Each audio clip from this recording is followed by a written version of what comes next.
আমি গরিব বেটি, আমার আর কোনো উপায় নাই। ও আল্লাহ, আমার সন্তানটারে মাদ্রাসায় ভর্তি করে দিলাম, আমার সন্তানরে আপনি ছোট মোটো একজন মেসাব বেটা বানাইয়া দিও।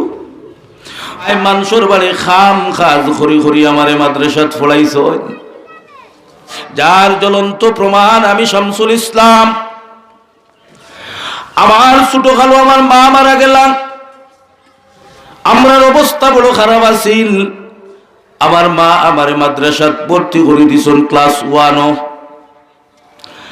পরিবার চলতো গিলাম, মায় মানুষের বাড়ি খাম খাজ খড়ি খড়ি আমারে মাদ্রাসাত পড়াইছ।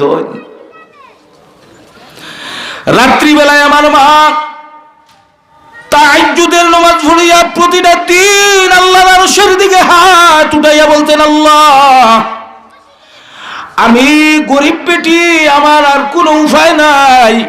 ও আল্লাহ, আমার সন্তানটারে মাদ্রাসায় ভর্তি করে দিলাম, আমার সন্তানরে আপনি ছোট মোটো একজন মেসাব বেটা বানাইয়া দিও। অগজুগাটার মুরব্বী বাবা, আমার আল্লাহ আমার মার দুয়ারে এত কবুল করছেন। সিলেট বিভাগের প্রত্যেকটা জায়গায় আমি শামসুল ইসলাম বেলালিরে মানুষে চিনে। আপনি ইউটিউবে ঢুকিয়া শামসুল ইসলাম বেলালি সার্চ দিলে আমার শত শত ওয়াজ আপনারা পাইবা। আলহামদুলিল্লাহ, আপনার এই গজুঘাটায় আহমদাবাদ আমি হইলাম কি নতুন কোনোদিন আইছি না, বিধায় আপনারা আমারে চিনতে পারবে না। আর সময় খুব কম পাইছি, যদি লম্বা সময় পাইতাম তাইলে কিছু আলোচনা করলে হইলেও না রে বেলালি বেটা, ঠিক আছে, এখন সময় না আই আলোচনারে লম্বা করতে পারিয়েন না আমার বাবা হল, আমার ভাই হল। আমি এই জন্য বললাম, আমার গরিব মার দুয়ারে আমার আল্লাহ এত কবুল করেছেন। সিলেট বিভাগের প্রত্যেকটা মানুষ এই যে চেয়ারটা, এই চেয়ারে আপনার মুনাজিরে আজম আল্লামা ওলিফুর রহমতুল্লাহি আলাইহি নসিহত করিয়া গেছেন। আমি আমার গরিব মার সন্তান আমি শামসুল ইসলাম রে, আপনার দাওয়াতে আপনার মাধ্যমে আল্লাহ অলিফুরে যে চেয়ার বইয়া ওয়াজ করে গেছেন, আমি আর গরিব মার দোয়ার বদৌলতে আমি শামসুল ইসলাম রে আল্লাহ অলিফুরি সাবর ও চেয়ার খানো বই যা আপনার সামনে সামান্য মাথা নিল আইলা। ঠিক না বেটি?